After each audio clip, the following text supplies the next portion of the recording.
It has taken 3 years of war and Russian barbarism in Ukraine for words to flow from the Elysee Palace, admitting that Poland is right about the rebirth of Russian imperialism being a huge threat to Europe. President Emmanuel Macron regrets that he has trusted Putin, despite warnings from Poland, among other countries. Plus d'heures de discussion avec le président Putin. Among Western leaders, I was the one who spent the most hours talking to President Putin. He betrayed that trust. Throughout this time, many countries resented me for holding this dialogue. Germany thought the same. Chancellor Merkel also had this vision. But Poland, Mais la Pologne, les pays baltes, the Baltics, and many other European countries said, no, this is not possible. You will see that he will betray you.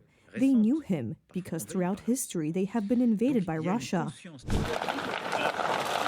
Now the French leader regrets it, but for years Paris and Berlin fueled the Russian war machine by making Europe dependent on Russian raw materials and Kremlin influence. French companies also developed their interests in Russia, risking the security of the people of our continent. Acknowledging that Poland was right is well overdue, and although this is important for Poland today, he is not the first to say so, as it has been also said before, and the fundamental question is whether he will learn from it. It is precisely the deeper reflection of left-liberal Western Europe that one is unlikely to hope for. Indeed, Poland and other Baltic countries were right. They should have been listened to more closely, and that's where it will end. French policy and German policy will, of course, continue to seek a deal with Russia. Late Polish President Lech Kaczynski has already warned against Russian imperialism at a symbolic time and place, at Westerplatte, on the 70th anniversary of the outbreak of World War II. Both German Chancellor Angela Merkel, Vladimir Putin, and Donald Tusk listened to his words then.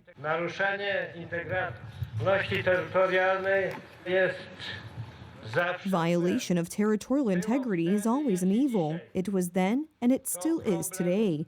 It is not only a problem of totalitarianism, it is a problem of all imperial or neo-imperial inclinations.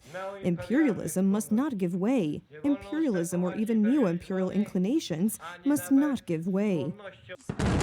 Subsequent events have only confirmed these words. Today, Russian aggression in Ukraine has continued for 3 years. For 1,095 days, innocent people have been killed and cities destroyed. Heavy fighting is going on. Ukraine and the United States are working together to reach an agreement that will not only strengthen our relations, but above all bring an end to the war. I hope this will happen. That's why President Donald Trump is so adamant that it's high time to end this war. It's time to protect the lives of innocent people who die every day. We want to stop killing millions of people. You have young soldiers being killed. If you saw the pictures that I saw of the battlefield from satellite, you've never seen any pictures like that. Soldiers are being killed by the thousands a week, thousands of soldiers a week. As we speak, they're being killed. That's why I want to see a ceasefire, and I want to get the deal done.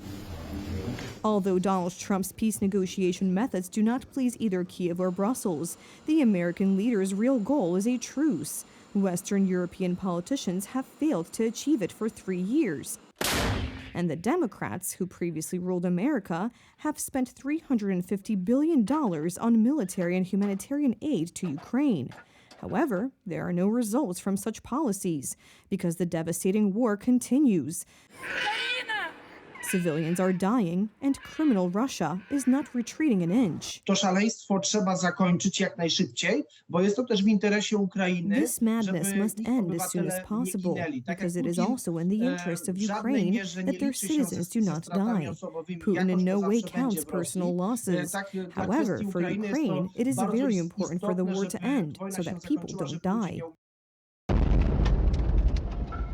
Many politicians have been repeating it like a mantra for the past 3 years, that Ukraine, Europe, and the world need peace. Donald Trump is the leader who intends to make this happen.